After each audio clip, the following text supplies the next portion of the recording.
Oh hey, how's it going?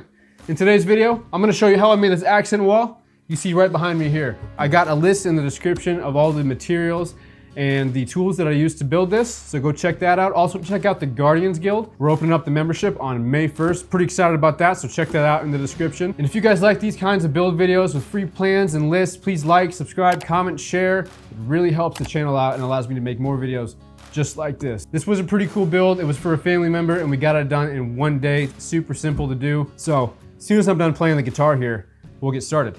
All right, no, I'm just kidding. We'll go and get started now.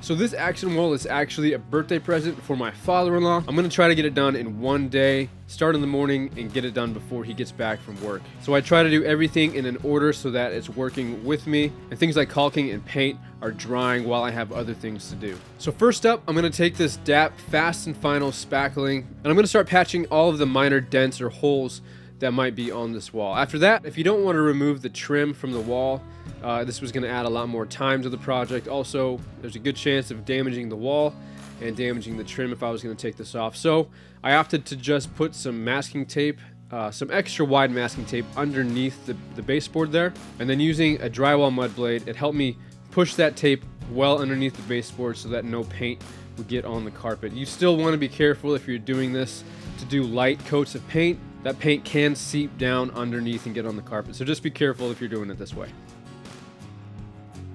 And once I got all of the tape down on the carpet, I came back with some drop cloth, or you can use canvas. I got this cheap plastic drop cloth at Lowe's for about $5. Get all the carpet covered that's going to be near the paint. And then I realized that I actually wasn't going to be painting the baseboard a different color, so I had to keep it white. So I went back and masked off the top of the baseboard with masking tape before I started doing any cutting.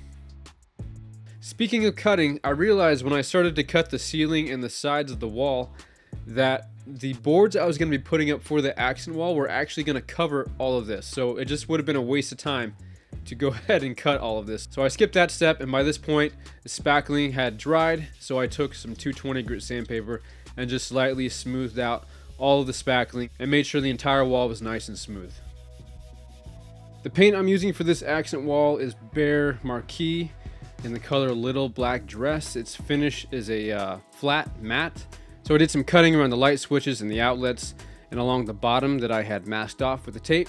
And then I got to rolling the entire wall.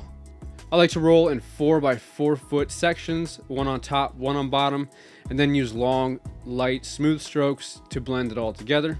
I did that for the entire length of the wall. As you can see, I missed a little dent up top there, so I went ahead and put some more spackling. And then while that was drying, I got my measurements for the vertical accent boards that I'm going to be nailing to this wall. Because the baseboard trim and the ceiling are not going to be perfectly parallel to each other, it's important to measure roughly where each of these boards along the wall are going to go, and then cut each one specific to that measurement. So I put a little pencil mark on the back of my boards and knew what order they were going to go in along the wall. I also made sure to cut off the factory edge on the board before making the final cut for the overall length of it. This is going to help square up that board to the ceiling and the bottom. Got them all cut, did a couple test fits to make sure they were good to go, and then I did a second coat of paint on the wall before I get ready to fasten all of these boards to the wall. Once that paint's dry enough to touch, it's time to start tacking these boards to the wall. So I'm going to be using some 2-inch 18 gauge brad nails with my Boss Stitch brad nailer and some liquid nails to fasten these boards to the wall. First, I'll put some liquid nails along the entire length of the board. Then I carefully put the board up against the wall and use two 2-inch brad nails spaced about 14 to 16 inches apart from the top to the bottom. So let me pause here and show you how I figured out how to equally space these vertical trim pieces along the entire wall. I was going to need to know 3 things. First, I needed to know how long the wall is. So this wall is 141 inches. Second, I needed to know how wide each of the vertical boards were going to be. The MDF boards that I was using were 3¼ inches wide each. Third, I needed to know how many spaces on the wall I was going to want. So first, I took the width of the vertical pieces that I was going to use. So I was using a total of 5 pieces.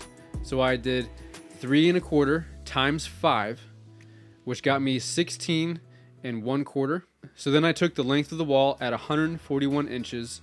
subtracted 16 1/4 of an inch, and that got me 124 3/4 of an inch. I then divided that by the number of spaces I wanted on the wall, and that left me with 31.18 inches. So I'm just going to round down to 31 inches. That is the distance between each of the boards I'm going to need. So when I'm putting these up, I'm just going to measure from the outside of one board over 31 inches and put the next board's outside on that line, and do that for every single board. I'm not measuring to the center of anything. I'm just measuring 31 inches needs to be how big the space in between the vertical trim pieces are going to be. So I'm going to measure from the first board's edge over 31 inches, put on some glue, use some nails to tack it in. But before nailing this to the wall, I used a 3-foot bubble level just to make sure it was as perfectly vertical as I could get it. Then I'm going to move over to the other side of the wall and measure in 31 inches and do the exact same thing. Put glue, tack it in with some 2-inch brad nails. And then for the middle final vertical board, I'm actually not going to measure over 31 inches. I'm going to measure the final space and then divide that in half, and then center the board up on that line, and then use a level to make sure it's perfect straight up and down. I had a couple outlets in the way here, so this is the best way I could figure out how to work around it. There's plenty of other ways to do this, but this is the way that I decided to do it here.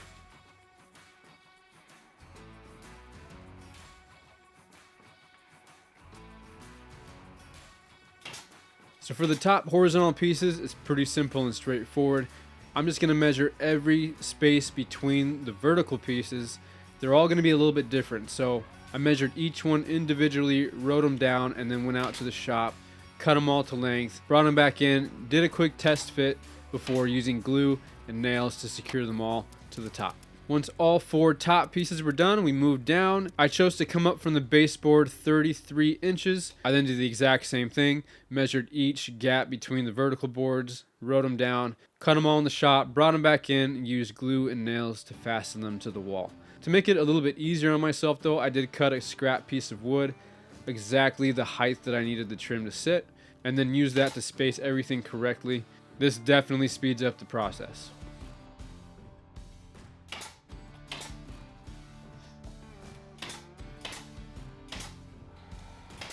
I forgot to get some wood filler when I was at the store previously to get materials for this project, and I was on a bit of a time crunch, so I had to use this Alex Flex sealant to fill in the gaps in between the boards. It worked okay, but I definitely would recommend something that you can sand easily to smooth out the seams in between the boards. Once I got all the seams where the boards meet sealed up, I moved to the ceiling, and anywhere where the boards were meeting the wall, I wanted to use this Alex Flex sealant, run a thin bead along the edge, and then use my finger to smooth it out to close up all of those gaps and cracks. Out of all the different steps in this project, this one probably takes the longest. So if you're trying to knock this out in a day, just budget the time correctly and know that the caulking and sealing is going to take the most time. I did do my best to use some high grit sandpaper just to smooth out any of the edges. Again, the sealant didn't really do the best job, but I did make it work in the end. I also took a nail punch, and any nails that were sticking out that were just proud of the trim, I went around and made sure all the nails were pushed in and used some of that white caulking to fill in all the nail holes. I was starting to run out of time, so I recruited my lovely wife to come in and help me. We got all the trim finished up and painted. This was going to be a guitar accent wall, so I added some guitar hangers.